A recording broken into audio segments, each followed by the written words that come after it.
Well, who saw that coming? Hands up, definitely not me. I did not see that coming, particularly at 2-1 down. But Norwich City have pulled back a remarkable win here in South Wales. 3-2 victory to end what's been a really dismal run of form for the Canaries on the road, in general, for David Wagner, for the football club. I think everyone will be breathing a massive sigh of relief, just purely in terms of we can get to the off-pitch stuff, but purely in terms of the on-pitch stuff.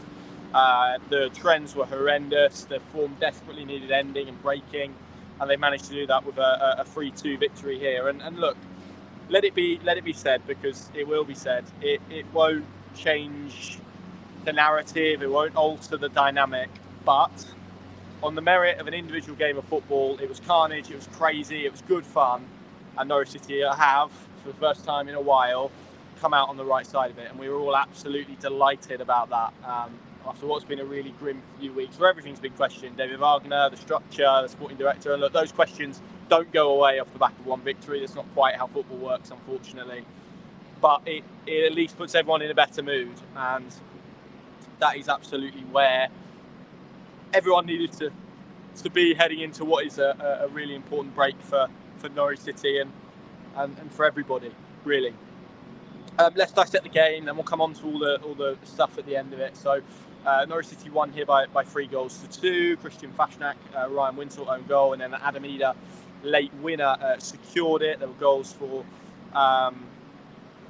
who scored the first Cardiff goal? I've completely forgotten. Josh Bowler scored one. There you go, Josh Bowler, and Callum Robinson scored the second. It was 2 goals in 4 minutes for them. Norwich started the game okay. It was pretty comfortable. Cardiff didn't want to press them with the intensity that we've seen. They were more trying to get the structure right behind it.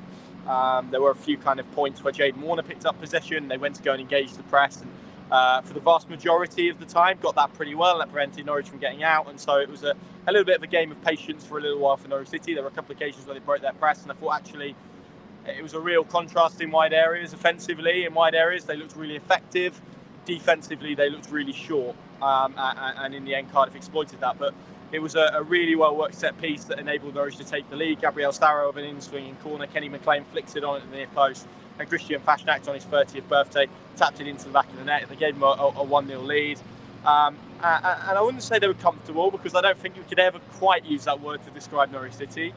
But it was okay. It was a decent, and that's maybe the word I'll use. It was a decent offering. I thought Cardiff, up to maybe the point where they scored the 2 goals, were really lacklustre. Really, I don't want to say poor, but I felt they were quite negative in the way they set up, and particularly what is a really fragile Norwich City side. I don't think they exploited that nearly as often as they could have done, perhaps should have done.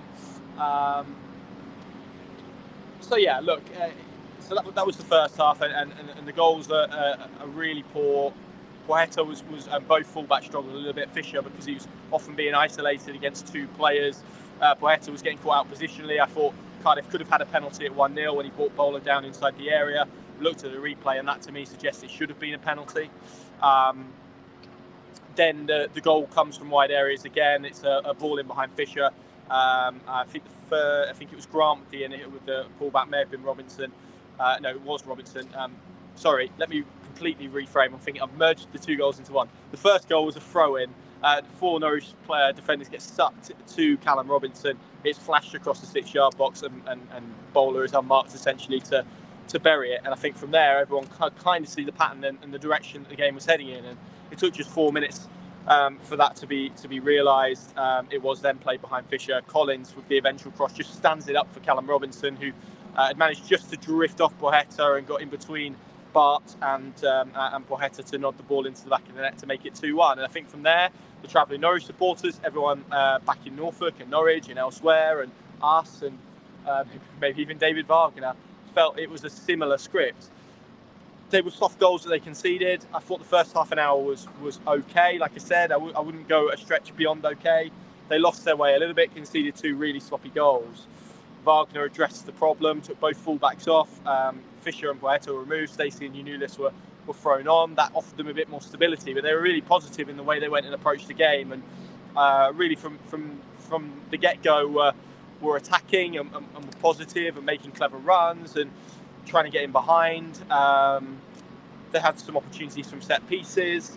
John Rowe had a decent chance that Anik saved. Fashnacht had a shot that was deflected just wide. So there were warning signs, and Danny Bart as well he met a corner with a header that was blocked. He then met the rebound, and Jack Anik produced a good save. We'll come back to Danny Bart in a moment. And then the goal comes from another set piece. It's worked. Norwich keep it alive at the back post. Fashnacht flashes it across the goal. It hits. I think the final touch is off Cardiff midfielder Ryan Wintle, and it goes over the line before Anel Hernandez taps it in, own goal. And then 2 minutes later, it's 2 goals in 2 minutes. John Rowe weaves. I think it was Hernandez laid off John Rowe. He weaves past a couple of men, shot, save from Anik, who I felt probably, I haven't seen a replay, but in real time I felt he could have held it. And Adam Ida, who really injected some intensity and energy and physicality, stretched what was a pretty robust Cardiff shape before he came on. Really effective, and he got in behind and again just smelt a goal really, which has often been a criticism of him, but he is a really good kind of finisher and anticipator. I think the goal he scored on the opening day of the season against Hull encapsulates that. So does this one as well. Really good finish, absolute bedlam in the away end, and from there Norwich were pretty comfortable. Cardiff didn't ask too many questions as well. Credit to George Long, he made a really important save at 2-1. I think it was Carlin Grant who got sent through. Was really quick off his line, made himself big. Grant just tried to sort of clip it over him. If he did that, it would have been 3-1. That would have been game over. But he produced a really good save to win a corner. So. And Norwich saw the game out relatively comfortable, and were able to win and park everything else. Park what you think about David Wagner for a moment. Park what you think about Stuart Webber. Park what you think about recent weeks. The position Norwich were in, the run they were on, the trends were so bad. And as I said, one win doesn't remove all of that, and it doesn't disregard any of that. But purely for the league table, there was talk of being dragged into relegation battles, which they still could, and all of that stuff. Everyone needed a win, and that primarily as a result, massively important for where Norwich City are, regardless of individuals at this moment in time. That's really good. So let's notice that, and let's appreciate that this is a really good result. And any away win in the Championship is really positive, particularly against the Cardiff side, who have played, or prior to today's game, had played 7 games here, won 5, drawn 1, and lost 1 as well. And that was in the first week of August against QPR. So this is not an easy place, and teams haven't found this an easy place to come and win, particularly in the manner that Norwich did. So they deserve immense credit for that, and the way they kept going in their approach in the second half. I thought Christian Fashnacht was good today, really good on his 30th birthday. I think we've seen some flashes of a good player in there, still adapting. Danny Bart, I thought was really good at the just in terms of heading, tackling. I thought he bailed Warner out on a few occasions after he got caught positionally on a few times. And just a very traditional, no-nonsense centre-back. When Norwich needed that, they needed the ball headed clear. Aerially, he was so dominant. It probably does beg the question as to why we haven't seen him start a game before now, because he was really reliable, really dependable, and really led that Norwich City back line, I felt, in the second half. So that was good. And look, people will say this is papering over the cracks. It may well be. And look, the reality of the situation is Norwich City have a new sporting director coming in on Monday in Ben Napper. He will not look at this one game in isolation, I suspect. I think he'll look at the run. He'll look at why things have happened, the reason that they've happened. Yes, there are injuries. I disagree that this is an injury crisis or there are immense injury problems. I just don't see that. And the cold, hard facts of the matter are it's still 2 wins now in 10. They're still 16th in the table. They've still conceded, I think, the most goals in the Championship. So all of these things are there, and they are not in any way less relevant or less important because Norwich City have won a game of football. And nobody should think that all of their problems are gone and all of their problems are eradicated because of one victory here tonight. That's simply not the case. And I'm sure when Ben Napper comes to make a decision on David Wagner, I would expect that pretty quickly. Either way, he will look at everything in the round, and I'm sure he will not, and it's not the job of a sporting director to look at games in isolation. And and we will see what the international break holds for him and what it holds for Norwich City.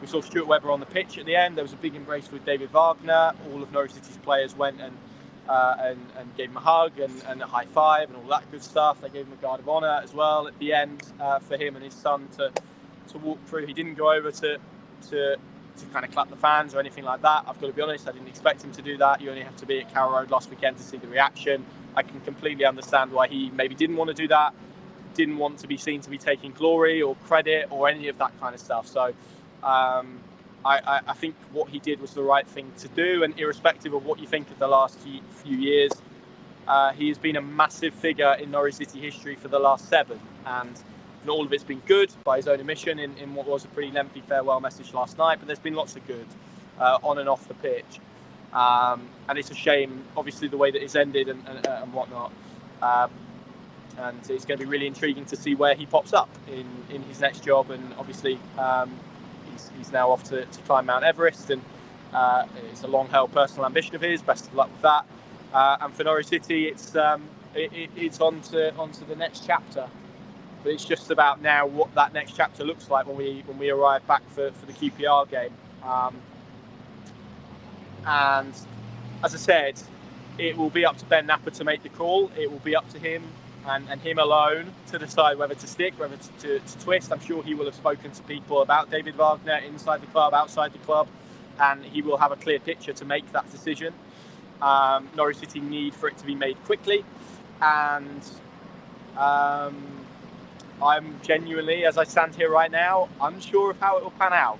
And I'm sure David Wagner and everyone else is as well, which is why this kind of sense of not limbo, but uncertainty maybe needs to be put to bed pretty quickly over the break, because Norwich City will need to make a decision and crack on. And I think what helps nobody is this kind of, I don't want to say limping on, but that's kind of what I mean, that this is kind of bubbling under continuously. The fans have made up their mind on David Wagner. That's completely obvious and has been obvious for the last few weeks. It is now about whether Ben Napper sees him as the leader of his project and whether he feels that there is enough of what he has seen to keep him in post. Ben Napper's the only man who can answer these questions.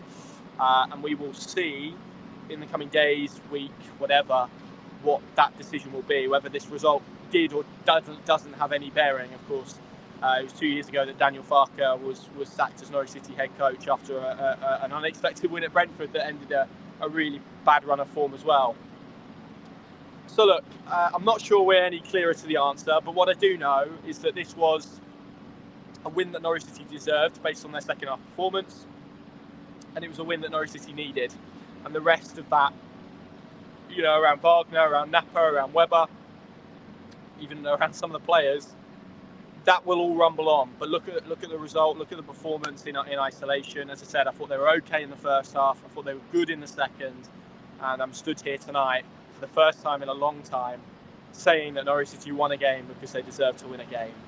Yes. Hallelujah. Because these have been really bleak. So it's nice to be conveying that message. I'll be completely honest. I don't think it changes anything hugely. But for the Norwich City fans that were here today, to see their team win, to see their team apply themselves in the way that they did after last weekend and the accusations that were thrown at them in terms of their own application and their own kind of spirit and whatnot, it was good to see this. And it backs up, I think, for me, the point that I've been trying to make for weeks and weeks and weeks and weeks, that this team should not be 16th, 17th of the Championship. They should be looking upwards. They should have high aspirations of what they can achieve. Is it a playoff team? I don't think so. It's certainly not a team that should have been through the run of results that it's been through, produced the level of performances that it's produced, and sit where it sits in the league table, irrespective of obviously this win tonight. So look, in isolation, very good win. The context of it, though, as I said, is still 2 wins in 10. It's still 8 defeats in 12, and it's still 4 defeats in 5.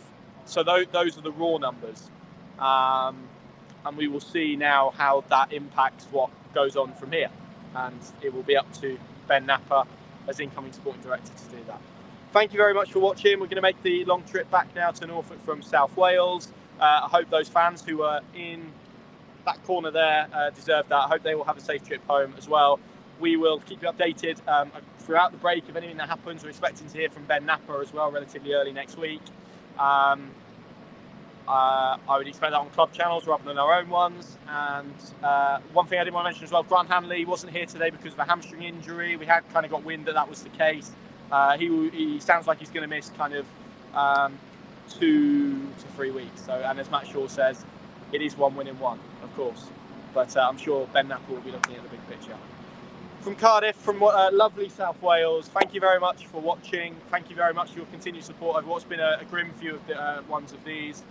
And let's have, irrespective of what it looks like, let's have a reset of results and performances at Carrow Road after the break. Enjoy your break, switch off from Norwich City. I'm not sure that's going to be possible, but try and do it. And we'll see you again very soon. Cheers.